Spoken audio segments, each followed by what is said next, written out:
До прихода ислама казахи жили веря в Тенгри, как и сам великий Шингисхан. Каждый казах, считающий себя мусульманином по определению, манкурт, предатель своей веры и завета своих предков. Арабы презирали тюрков, а древние тюрки презирали ислам и верили в своего исконного покровителя небесного Тенгри. Что бы сказали Бумын и Культигин Каганы, если бы увидели нынешних казахов? Правильно, они бы сказали с презрением манкурта. Еще в 18 веке ислама не было у нас в степи. Российская империя специально отправляла татарских мул пропагандировать и насаждать ислам среди казахского населения. Империи необходим был покорный народ, и только семитская религия могла обуздать казахов, сделать из свободных потомков великих саков обычных и покорных рабов. Ислам насаждался путем обмана, подмены понятий и терминов.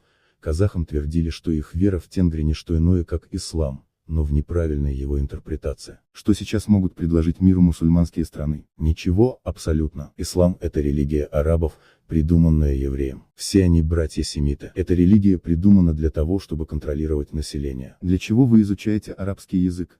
Историю жизни каких-то арабских ободранцев? Зачем вы превозносите арабскую культуру над казахской? Где ваша гордость? Посмотрите на японцев, народ, переживший много, но сохранивший свою веру, философию, храмы. Они великая нация, которая смогла сохранить свою духовную культуру и традиции, не поддались христианской пропаганде, а наоборот, отстроили храмы согласно своей вере. Все решили на государственном уровне. Теперь посмотрите на нас отрубили от нашего духовного начала, отрезали нашу духовную линию. Мы потерялись. Нас не назовешь мусульманами, так как таковыми все являются только на словах. Мы народ, потерявший связь со своим прошлым, забывший культуру и традиции. Народ, который пытается быть похожими на арабов, называющий все казахское ширком. Народ, молящийся на арабском языке чужому богу, кормящий семитского бога Элоха своей энергией. Казахи — это народ, испокон веков черпавший силу в своих святынях, на могилах своих предков. Народ, который никогда никому не позволял уничтожать могилы предков,